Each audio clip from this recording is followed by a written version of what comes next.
Ever since I've used this setup, lots of people have asked me about these computers behind us, and hey, there's some new ones back there this time. Okay, well, not new ones per se, but different for you guys. I'll just get right into it. The oldest one I have back there was released in 1987. It's not an Apple II, even though it looks like one. This is called the Macintosh SE. Hey, that name sounds familiar. Don't know why SE is being incorporated with an iPhone. This is what the iPhone SE will look like, everyone. But no, starting at a thrifty $3,000, this thing came out and was cool because it had 2 floppy disk drives. What? And at the time, you used to always have to boot up the operating system with a floppy disk. And this was revolutionary because it was one of the first PCs, personal computer, not Windows machine, to have a hard disk in the computer. I know, pretty crazy. And this thing wasn't kidding around. It's rocking a 20 megabyte hard drive. Move over Windows 10. It had a processor made by Motorola clocked at 7.8 megahertz. It ran a version of operating system not called OS 10. This was OS 3. Yeah. That was a while ago. No color, just a tiny little screen, black and white. Unfortunately, this one does not work very much at all. We plugged it in, nothing came out. But that brings me to our next Mac, the Macintosh Classic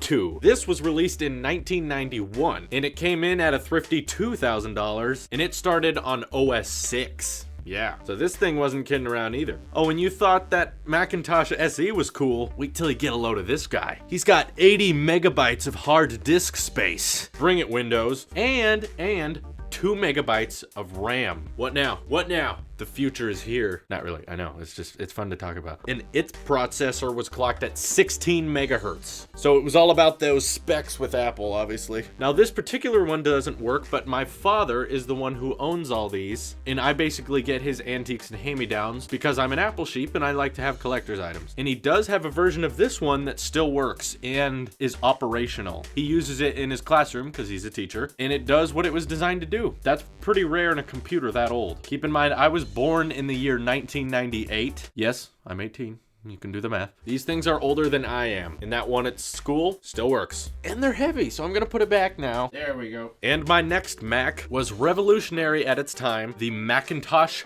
PowerBook 165C. They had a lot of versions of this. Doesn't need no trackpad, it's got a trackball. And how about those bezels, eh? And next time you complain about a MacBook getting thinner, like the most recently released MacBooks that are way thinner than ever before, keep in mind, MacBooks started at this. It's like a freaking briefcase. So if you consider where they are now, it's pretty amazing. I mean, look at all these ports on the back. It was released in 1992 and could basically do everything that Classic could for a thrifty $4,000. What? It says $4,000, guys. I'm not kidding. Okay, it ran Mac OS 7, clocked at 33 megahertz, so quite a speedy cheetah here, at $3,870. So, you know, when you throw tax on there, that's about $4,000. Wow, $4,000 will buy you a Mac Pro now. But yeah, this was one of the first available consumer laptops Apple ever released, and basically one of a kind at its time. Pretty sweet. Click.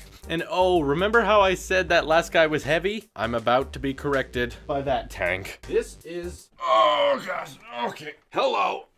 This is something filled with bricks. It's called the Macintosh Performa 5200 CD. Now there were a lot of these models released mostly for educational purposes with a magical 15-inch screen. It was one of the first screens to be in color for a computer, and at first that was just a novelty, but now it's kind of expected among all of us. This was one of Apple's first all-in-ones. If you couldn't tell by the complexity of its design, it was released when Steve Jobs was not very much involved with Macintosh. It was released around the 1995 era, and it was one of the bigger all-in-ones because it had speakers, it had a CD drive, a floppy disk drive, all kinds of ports on the back. And it was great for schools, however, it didn't sell very well. Probably because it's so heavy, jeez. However, this was our family computer for quite a while, and unfortunately, just from being on the shelf too long, it no longer works. Basically, all these things were in an attic or a shed, and when I decided to do this tech channel, I brought them all out. Still a fascinating piece of technology, considering Apple is famous for being thin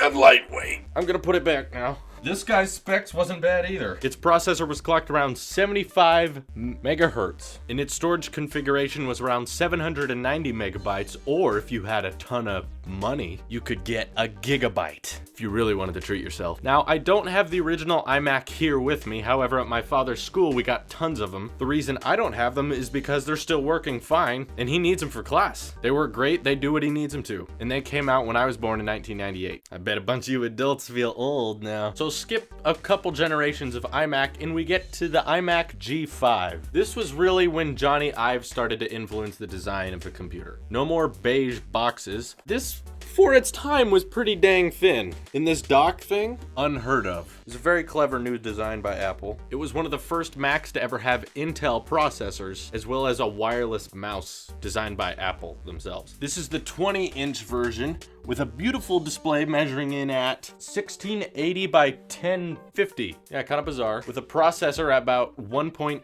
gigahertz, so it's starting to feel a bit more normal. And the hard drive got up to 160 gigabytes. Hey, still more than most iPhones. And it still had the CD drive. And on this model, it's kind of weird because the ports go up vertically. They stopped doing that after this one. This was also our family computer for quite a while, until the children in our family actually started getting their own all-in-ones. Which brings us to our next Mac. Now guys, this one I have an emotional attachment to because it was my first computer. It was given to my sister as an 8th grade graduation present because she was interested in making movies and she needed something to edit on. A 17-inch iMac. The difference with this one is it has an iSight camera and the specs are a little better. It had a resolution of 1440 by 900. The processor clocked at 1.83 gigahertz, not bad, and 512 megabytes of memory. And guys, you know what? This thing works perfectly. We've updated it a lot. The most it could get to was OS 10.6, which is Snow Leopard. We couldn't get it past Snow Leopard, but everything it was designed to do, it does great.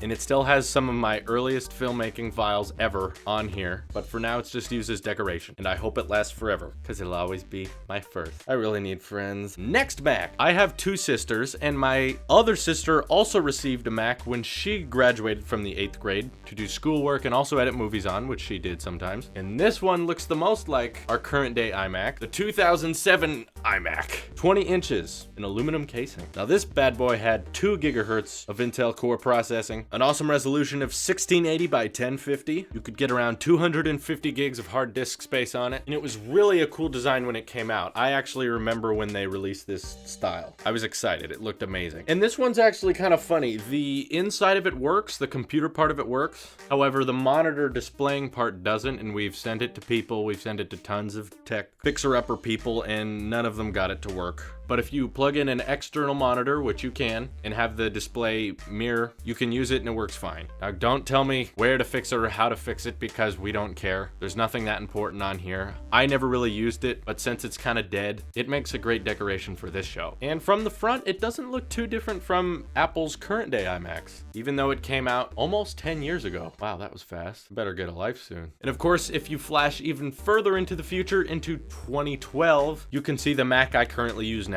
I edit quite a lot of my videos on it. It's handling great. I've kept it up to date to the latest OS 10 as long as I can, but it's definitely not perfect, and I'm saving to get a 4K or 5K iMac in the near future. But I also love using my friend Ross Clark's 5K iMac because it basically has the power of the sun for editing video. Seriously, super powerful. And editing all our podcasts on that, it requires massive amounts of processing and rendering and all that stuff. And hopefully I'll get something like that in my room soon. But you know, money. And of course, I edit most of my videos on my iPad Pro, not so much on my iMac anymore because I'm on the move. But do you have a Mac collection? Do you have a graveyard of Apple computers lying around? Let me know what you got in the comments below. This is your Apple Sheep here. Obviously, my dad was the father Apple Sheep, and now I'm the young boy Apple Sheep. And I will see you in the next one.